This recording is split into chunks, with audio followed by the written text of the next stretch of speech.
बीमार हो गए और जब वो बीमार हुए तो आगरा के बहुत बड़े अस्पताल में एडमिट हुए। अब सोचिए कि जो व्यक्ति खुद ही कह रहा है कि अब बीमार हो जाओ तो हनुमान चालीसा कर लेना या राम मंदिर चले जाना और ठीक हो जाओगे, फिर राम भद्राचार्य जी अस्पताल क्यों गए? क्या हमने सवाल खड़ा किया या कभी पूछा, क्या कभी चिंतन मनन किया? जब इतनी ही शक्ति हनुमान चालीसा में थी या राम मंदिर में थी तो राम भद्राचार्य जी खुद ही उच्चारण कर लेते हैं, राम मंदिर चले जाते हैं। उन्हें क्या जरूरत थी दोनों अस्पताल बदलने की?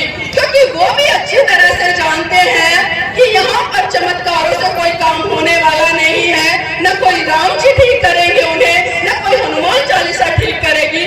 अगर कोई ठीक करेगा तो वो विज्ञान पढ़ने वाला जो डॉक्टर है, जो डिग्री लेकर आया, जिसने रिसर्च किया है, वो डॉक्टर उन्हें ठीक करेगा। उनको भी पूरा विश्वास है कि बिना डॉक्टर के उनका इलाज नहीं हो सकता, वो ठीक नहीं हो सकते। देश की महिलाएं कर्मकांड, पूजा पाठ, आडंबरों में उलझी हुई है। अभी पिछले दिनों जिस तरह से अयोध्या में राम मंदिर का निर्माण हुआ, कई महीने पहले गाने लगे कि राम जी आएंगे तो मेरी झोपड़ी के भाग खुल जाएंगे, राम जी आएंगे तो मेरे घर में दीपक जल जाएंगे। लेकिन मैंने देखा कि अयोध्या के पास ही जहाँ पर राम मंदिर का निर्माण हुआ, जहाँ पर प्राण प्रतिष्ठा की गई उन लोगों के द्वारा, वहाँ पर तमाम गरीब लोग ऐसे थे जो झुग्गी झोपड़ियों में रह रहे थे, उनकी झुग्गी झोपड़ियों को तोड़ दिया गया। किस लिए? कि राम जी और श्री राम जी ने बात की कि आपका एक वोट आपकी बेटी की इज्जत के बराबर है। लेकिन हमने संत शिरोमणि गुरु रविदास जी, उन्होंने अपने शब्दों में, अपनी वाणी में, अपने विचारों में कहा कि ऐसा चाहूं राज में, ऐसा चाहूं राज में जहां मिले सबन को अन्न, छोटे बड़े सब सम रहे, रैदास रहे प्रसन्न। तो इस तरह के बेगमपुरा जैसे राज्य की उन्होंने कल्पना की और वो बात करते थे, वो चाहते थे कि इस भारत देश में एक ऐसे राज्य की स्थापना हो जहां पर कोई छोटा बड़ा ना हो, कोई ऊंच नीच ना हो, कोई गरीब अमीर ना हो, कोई भूखा ना मरे।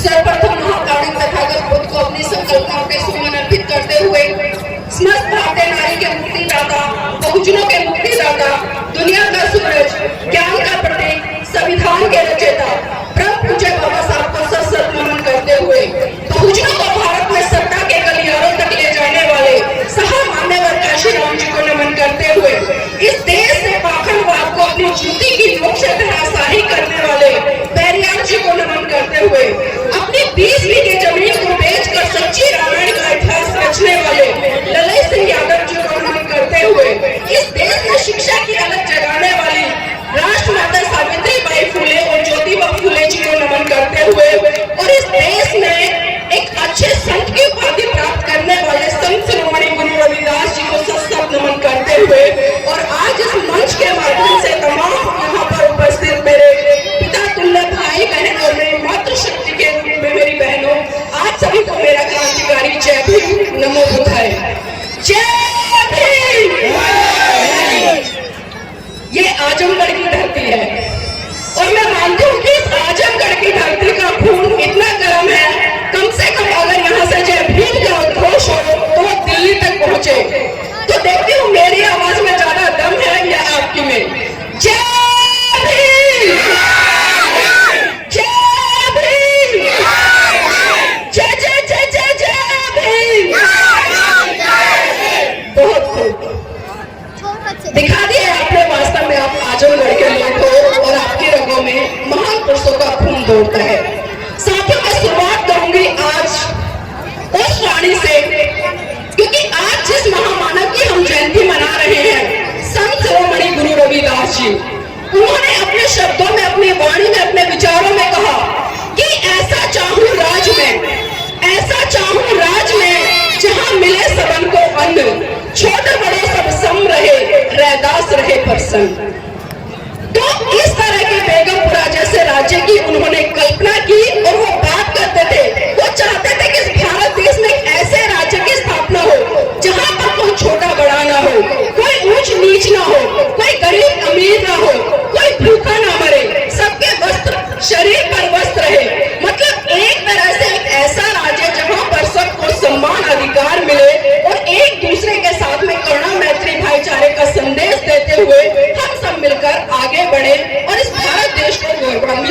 चले। और इसी कड़ी में साथियों परम पूज्य बाबा साहब ने भी एक बात कही कि जो अपने घर की दीवारों पर लिख दो कि हम इस देश के शासक हैं। उन्होंने साफ साफ कहा कि राजनीतिक सत्ता वो चाबी है जिससे आपके लिए द्वार खुलते हैं। अगर हम यहाँ पर दोनों महान पुरुषों की बात करें तो दोनों ने एक अच्छे राज्य की, एक अच्छे देश की और सत्ता की बात करी। संत शिरोमणि गुरु रविदास जी ने जैसे कहा कि ऐसा चाहूं राज में जहां मिले सबन को अन्न, और बाबा साहब ने भी कहा कि जाओ मेरे बहुजन समाज के लोगों, इस देश की सत्ता पर काबिज हो जाओ। लेकिन क्या हमने इन दोनों महान पुरुषों के इन बातों को समझा? कितना जाना, कितना सोचा, कितना विचार किया, कितना इन चीजों को लेकर हमने मंथन किया? शायद नहीं किया। अगर किया होता तो आज हमारे पास में वो राज भी होता, वो सत्ता भी होती और वो शासन भी होता और ऐसा राज्य भी होता जिसकी कल्पना हमारे महान पुरुषों ने की। लेकिन कहीं ना कहीं मैं देखती हूँ कि चाहे कोई भी आंदोलन हो, चाहे सामाजिक आंदोलन हो, राजनीतिक आंदोलन हो या धार्मिक आंदोलन हो, अगर उसमें सही रूप में सबसे बड़ी भूमिका आती है तो आती है महिला जाति की। लेकिन विडंबना है कि आज इस भारत देश की महिलाएं अपने महान पुरुषों के इतिहास को नहीं पढ़ती, उन्हें जानने का प्रयास नहीं करती और उनकी जय जयकार करती है जिनके बारे में वो जानती भी नहीं है। मैं इनडायरेक्ट रूप से बहुत सारी बातें कह रही हूँ, समझदार के लिए इशारा ही काफी है, क्योंकि हमने अपने महान पुरुषों को पढ़ा ही नहीं। जिस तरह से परम पूज्य बाबा साहब ने, संत शिरोमणि गुरु रविदास जी ने पूरा जीवन इस देश के लोगों के लिए समर्पित कर दिया, जितना त्याग समर्पण बलिदान इन महान पुरुषों में था, उनके रत्ती भर भी त्याग समर्पण बलिदान की भावना आज हमारे अंदर नहीं है। आज हमने तमाम तरह के संगठन बना लिए कि मैं अध्यक्ष, मैं सचिव, मैं उपाध्यक्ष, इस तरह की दौड़ में हम लगे हुए हैं। लेकिन क्या कभी हमने कल्पना की या कभी हमने सोचा या कभी हमने चिंतन मनन किया कि आज भारत देश का जो सिनेरियो है, आज एक अमीर अमीर होता जा रहा है और एक गरीब गरीब होता जा रहा है। मतलब एक अमीर और गरीब के बीच में इतनी बड़ी खाई बन गई है जिसको काटना भी असंभव सा लगता है। लेकिन उसके लिए जिम्मेदार कौन? सत्ता पर बैठे हुए लोग या फिर हम लोग? अब सोचिए, इसके लिए जिम्मेदार कहीं ना कहीं हम खुद लोग हैं, क्योंकि साथियों 5 साल के बाद में आपको मौका मिलता है एक अच्छे राजा को चुनने का, अपने सेवकों को चुनने का, लेकिन कहीं ना कहीं उसी समय हम बहुत बड़ी भूल कर जाते हैं। कहीं ना कहीं हम छोटे छोटे प्रलोभन में आकर बट जाते हैं। कहीं ना कहीं हम दारू के बदले में अपना कीमती वोट, जिसके साथ अनवर काशीराम जी ने बात की कि आपका एक वोट आपकी बेटी की इज्जत के बराबर है, लेकिन हमने उस वोट की वैल्यू को नहीं समझा और छोटे छोटे लालच में आकर अपने वोट की शक्ति को हमने खत्म कर दिया।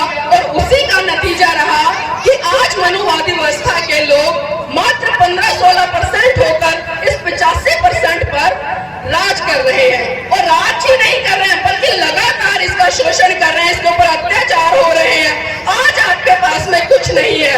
अभी पिछले दिनों जिस तरह से बहुत बड़े स्तर पर प्रचार हुआ कि भारत को हिंदू राष्ट्र होना चाहिए। अब एक बात बताइए, जो लोग लगातार भारत को हिंदू राष्ट्र समर्थन की बात करते हैं, भारत हिंदू राष्ट्र हो, इस तरह की बात करते हैं, मेरा एक सवाल उनसे ये है, क्या भारत देश में खाली हिंदू रहते हैं?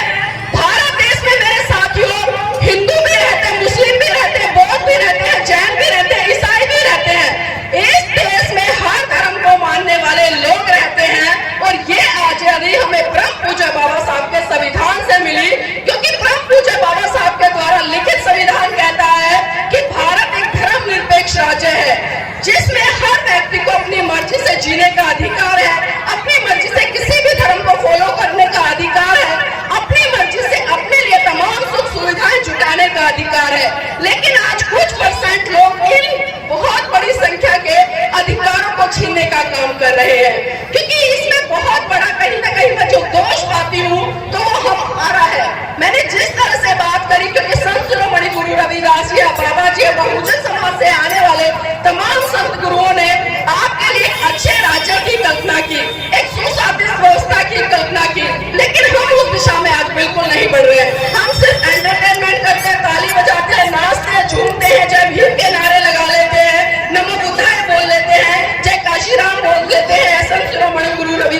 बोल लेते हैं, लेकिन क्या खाली जय बोलने से इन महान पुरुषों की हम इस देश की सच्ची धरोहर को इस देश के लोगों तक बता पाएंगे या उन तक पहुंचा पाएंगे? क्या इस पर हमने कभी विचार किया?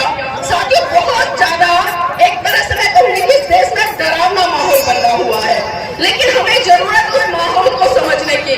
अगर मैं त्याग, समर्पण, बलिदान की यहाँ पर बात करूँ तो मैं परम पूज्य बाबा साहब के जीवन से जुड़ी हुई 2 घटनाओं पर प्रकाश जरूर डालना चाहूंगी, और उस पर प्रकाश डालने का मेरा उद्देश्य ये है क्योंकि यहाँ पर जितनी तमाम महिलाएं बैठी, मेरी बहनें बैठी हैं, वो समझे कि आपके महान पुरुषों ने आपके लिए कितना त्याग, समर्पण, बलिदान किया है, जिनके त्याग, समर्पण, बलिदान के कारण आज आप ये स्वतंत्र जीत रही है। तो ये सोचने वाली बात है मेरी बहनों। बात उस समय की है जब परम पूज्य बाबा साहब मुंबई हाईकोर्ट में प्रैक्टिस कर रहे थे।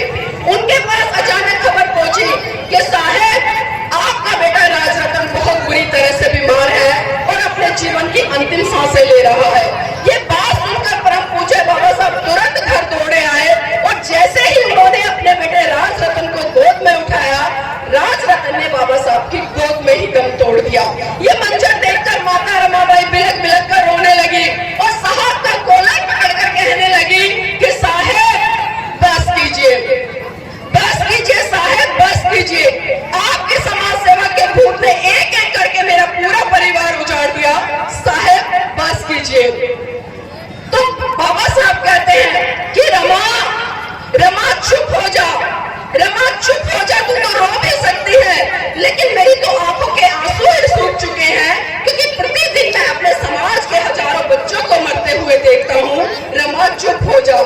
तो माता रमाबाई फिर कहती है कि साहब, साहब मैं आज फिर चुप हो जाऊंगी, लेकिन आप मुझे एक बात बता दीजिए कि जब जब आप अपने बेटे राजरतन को गोद में खिलाया करते थे और बड़े हर्षोल्लास के साथ कहा करते थे कि रमा, रमा मेरा बेटा राजरतन एक दिन बड़ा होकर इस देश पर राज करेगा, तो साहब आज मुझे ये बता दीजिए कि आज राजरतन तो रहा नहीं, अब इस दुनिया में बड़ा होकर कौन राज करेगा? तो बाबा साहब फिर कहते हैं कि रमा, रमा मैं भारत देश में एक दिन ऐसा काम करके जाऊंगा कि हर रमा की कोख से जन्म लेने वाला राजरतन इस देश पर राज करेगा, इस देश पर राज करेगा। लेकिन ये बात कितने लोगों ने समझी? ये बात कितने लोगों ने समझी? और वो राज परम पूज्य बाबा साहब आपको संविधान के अंदर लेकर गए, एक वोट देने तक से लेकर एक शासक बनने तक का अधिकार, लेकिन हमने उस वोट की वैल्यू को बिल्कुल भी नहीं समझा। और यहाँ पर अगर मैं बाबा साहब के समर्पण या त्याग की बात करूँ तो दूसरा घटनाक्रम में उनके जीवन से जुड़ा हुआ है, उसको भी यहाँ पर बताना चाहूंगी। मेरी बहनों, बात उस समय की है जब परम पूज्य बाबा साहब पीएचडी की डिग्री लेकर विदेश से महाराष्ट्र लौटे, और जब महाराष्ट्र के लोगों को पता चला कि बाबा साहब भारत आ रहे हैं और महाराष्ट्र में आएंगे, तो महाराष्ट्र के लोगों ने एक विशाल भव्य कार्यक्रम का आयोजन किया कि बाबा साहब विदेश से आ रहे हैं तो क्यों ना उनका सम्मान सत्कार कार्यक्रम हम लोग रखें। और जब ये बात माता रमाबाई को पता चली तो माता रमाबाई के भी कहीं ना कहीं एक हर्षोल्लास मन में उत्पन्न हुआ और एक जिज्ञासा जगी कि जब इतने सारे लोग बाबा साहब के सम्मान सत्कार कार्यक्रम में जा रहे हैं तो क्यों ना मैं भी अपनी आंखों से प्रत्यक्ष रूप से उस कार्यक्रम को देखूं और उस कार्यक्रम का हिस्सा बनूं। लेकिन मेरी बहनों, आपको जानकर आश्चर्य होगा कि माता रमाबाई के पास में एक भी ऐसी साड़ी नहीं थी जिसको पहनकर वो बाबा साहब के सम्मान सत्कार कार्यक्रम में जा सके। तभी उन्हें याद आया कि एक बार साहू जी महाराज ने सम्मान स्वरूप बाबा साहब को एक पगड़ी भेंट की थी और माता रमाबाई ने वही पगड़ी ट्रंक से निकाली और उस पगड़ी को अपनी साड़ी के ऊपर लपेटकर वो बाबा साहब के सम्मान सत्कार कार्यक्रम में पहुंच गई। अब एक बात बताइए, जिस महिला के जीवन साथी का इतना बड़ा मान सम्मान सत्कार कार्यक्रम हो रहा हो तो उस महिला को कहाँ होना चाहिए? कहाँ होना चाहिए? कोई भी बताए।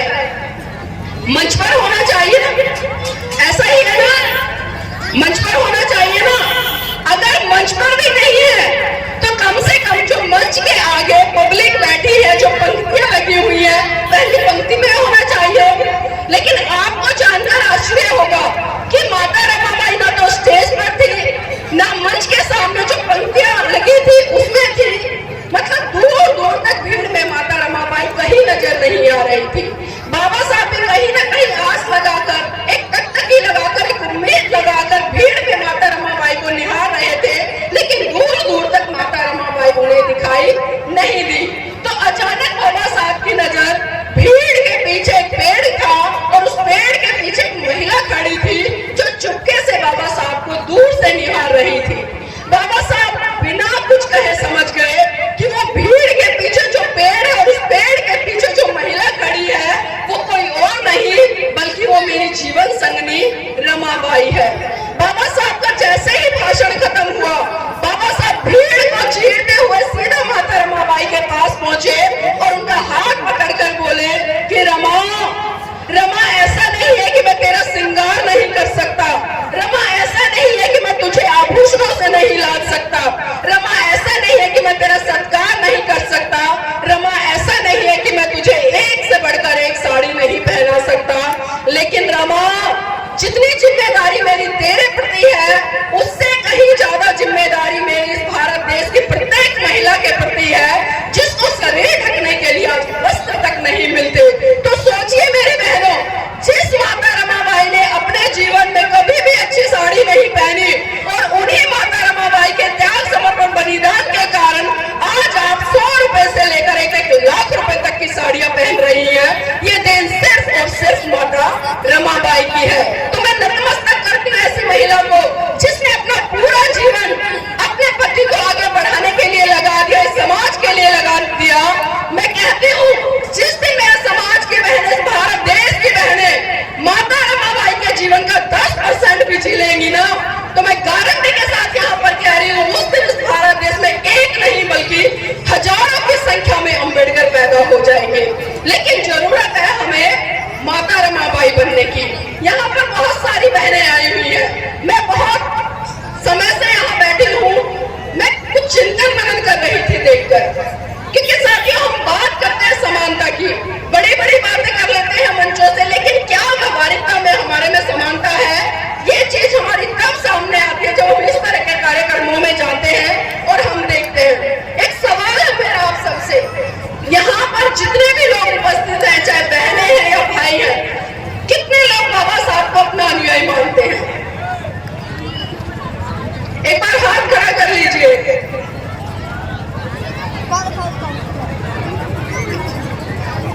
और कितने लोग ये मानते हैं कि हम अम्बेडकरवादी हैं?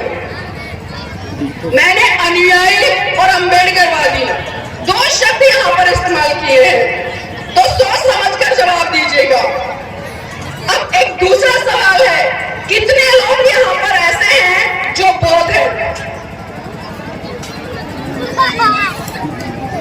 सोच समझकर हाथ उठाना। अब आप खुद देखिए यहाँ पर कम से कम 400-500 लोग हैं और पीछे भी खड़े हैं, उनमें से मात्र 10-12 हाथ खड़े हुए हैं जो आज ये कह रहे हैं कि हम बाबा साहब को अपना आदर्श मानते हैं, उनके अनुयायी हैं और हम बौद्ध हैं। तो क्या हम सही रूप में आज ये कह सकते हैं कि हम बाबा साहब के अनुयायी हैं?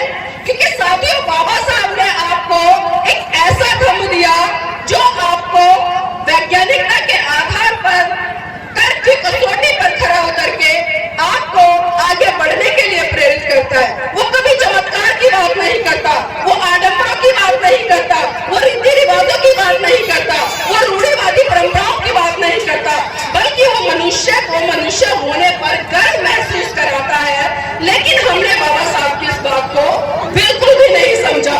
संत शिरोमणि गुरु रविदास जी ने जिस तरह से जाति को खत्म करने की बात की, पाखंडवाद को खत्म करने की बात की, रूढ़िवादी परंपराओं को खत्म करने की बात की, लेकिन क्या हमने उनकी इन बातों को माना? क्या उनकी इन बातों को हमने मनोसात किया या मनोसात करके उनको जन जन तक पहुंचाने का काम किया? शायद नहीं किया। अगर किया होता तो आज हमारी जो दिशा है या जो हमारी दशा है वो बिल्कुल एक बहुत अच्छी दिशा में होती। लेकिन आज भी कहीं ना कहीं, आज जब भारत को आजाद हुए कम से कम 77 साल बीत गए हैं, आज हमारे पास में हक अधिकार लेने के लिए संविधान रूप एक महान ग्रंथ है, लेकिन उसके बावजूद भी आज भी मेरे देश की महिलाएं कर्मकांड, पूजा पाठ, आडंबरों में उलझी हुई है। अभी पिछले दिनों जिस तरह से अयोध्या में राम मंदिर का निर्माण हुआ, कई महीने पहले गाने लगे कि राम जी आए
जानने की संस्कृति बहुत ज्यादा है, हम मानने पर बहुत ज्यादा जोर दे रहे हैं, हम कभी जानने का प्रयास नहीं करते। लेकिन हमारे तमाम महान पुरुषों ने हमें जानने के लिए प्रेरित किया। उन्होंने कहा कि पहले आप सवाल करो, क्योंकि जब तक आप सवाल नहीं करेंगे आपकी समस्या का समाधान नहीं होगा। और आज हमने क्या किया? आज हमने सवाल करना छोड़ दिया। आज जिस तरह से मैं बात कर रही हूँ, आप लोग यहाँ पर बैठे, साथियों, धीरे धीरे बहुत सारी चीजें हमसे छीनी जा रही है, क्योंकि जब हमने पढ़ना शुरू किया, हमने चीजों को सोचना समझना शुरू किया, अपने महान पुरुषों को पढ़ना शुरू किया। जिस तरह से संत शिरोमणि गुरु रविदास जी ने कहा कि मन चंगा तो कटौती में गंगा, हमने कितना उनकी बातों को समझा, लेकिन दूसरे लोगों ने उनकी इस बात को बहुत अलग तरीके से बताकर हमारे बीच में प्रसारित करने का काम किया। तो ये चीजें भी हमें कहीं ना कहीं सोचनी होगी कि अब धीरे धीरे जो हमसे एजुकेशन छीनी जा रही है, और उसका बहुत बड़ा कारण है क्योंकि हम पढ़ेंगे तो सवाल करेंगे। इसलिए सीधा जो मनुवादी लोग हैं या शासन पर बैठे हुए लोग हैं, उन्होंने सबसे पहला प्रहार आपकी शिक्षा पर किया, आपसे शिक्षा छीन ली, क्योंकि आप ना शिक्षित होंगे, न तर्क वितर्क करना सीखेंगे, न सवाल करेंगे, तो इससे अच्छा उन्हें कोई और उपाय नहीं लगा कि इनसे शिक्षा छीन लो। और जिस तरह से मेरे देश का युवा आज बेरोजगार घूम रहा है, चारों तरफ हाहाकार हो रही है। आज आप देखिए आंकड़े उठाकर, जो डॉक्टर है, इंजीनियर, पीएचडी लोग हैं, वो बेचारे कोई चाट की रेडी लगा रहा है, कोई चाय बना रहा है। मतलब समझ सकते हैं आप क्या हो रहा है इस भारत देश में। तो मेरे साथियों, मेरी बहनों, मैं सिर्फ इतना ही कहना चाहूंगी, अगर हमें अपने महान पुरुषों की जयंतियां मनानी है, उनके इतिहास से रूबरू होना है, तो सबसे पहले हमें उनको पढ़ना पड़ेगा, और पढ़कर अपने समाज के प्रत्येक बच्चे से लेकर महिला तक को जागरूक करना पड़ेगा। तभी हम अपने महान पुरुषों की जयंती को साकार कर पाएंगे। अन्यथा तो आप कितनी ही जय जयकार करते रहे, कितनी ही जयंतियां मनाते रहे, कोई फायदा होने वाला नहीं है। तो पहले विचारों को आदान प्रदान करें, विचारों को पढ़ें, विचारों को समझें। और अंत में मैं अपनी बात को विराम देने से पहले सिर्फ इतना ही कहना चाहूंगी कि देखना बहुत कुछ है, देखना बहुत कुछ है, देखते रहिए। देखना बहुत कुछ है, देखते रहिए। करना बहुत कुछ है, करते रहिए। समाज आज भी बलिदान मांगता है, पर सच तो ये है मेरे साथियों, आज आपसे आपकी जान नहीं बल्कि आपका ईमान मांगता है, आपका ईमान मांगता है। जय भीम, नमो बुद्धाय।